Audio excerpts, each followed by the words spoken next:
board. Some cities, mostly a little larger than ours, have something like this where they have non-elected city staff that do monitoring of campaign oversight, lobbying, they do contract review, relationships with developers, etc.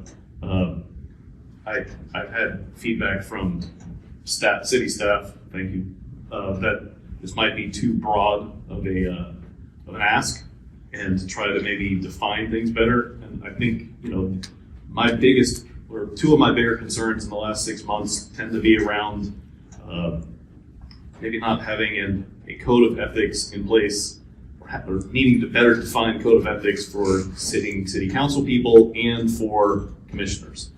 So there's, when initially you brought this onto my lap was behavior of commissioners maybe going in lieu of what's in the best interest of the city. So, a commissioner is sitting on a commission, doesn't like the way the commission is handling something, and then circumvents it, basically being an activist over a commissioner. Yeah. And so I think, I don't want to say I want to withdraw this, but I think where I'm looking at with this is I'd like to see better guidelines for, as a commissioner, this is as a commissioner, this is your defined role, and if you're not, if you decide that you're not comfortable going in against with, then you step down and go be an activist. Yeah. Right. Rich? I would be fine with an ethics statement from the city that can be enforced, or be against an ethics board. We have AB 1439 that requires that we not vote on items where we received a donation from somebody for a year afterwards, and there's some period before. Anytime there's a problem, it's referred to the county attorney. I've just seen too many personal violations, and I can list them, but I won't. Everybody can probably bring them to mind, even in our Bay Area, of these kinds of boards.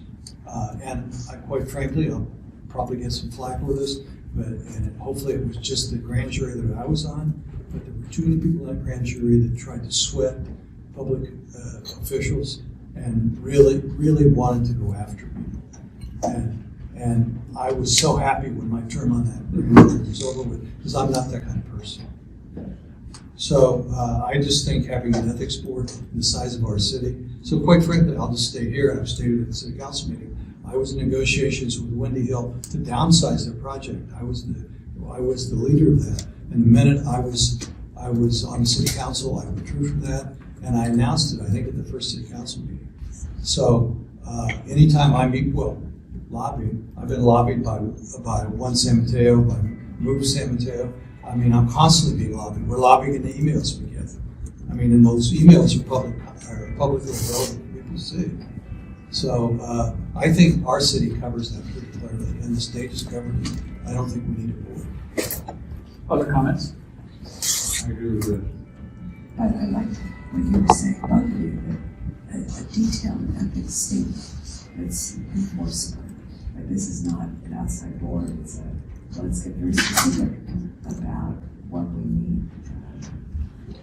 The idea of, I think that's. Sana, you want to give a comment? Yeah, just a brief comment. I mean, we do have guidelines for boards and commissions, boards and commissioners, so create some of these ethical principles that you were talking about without creating some kind of commission or board, which some larger cities do have.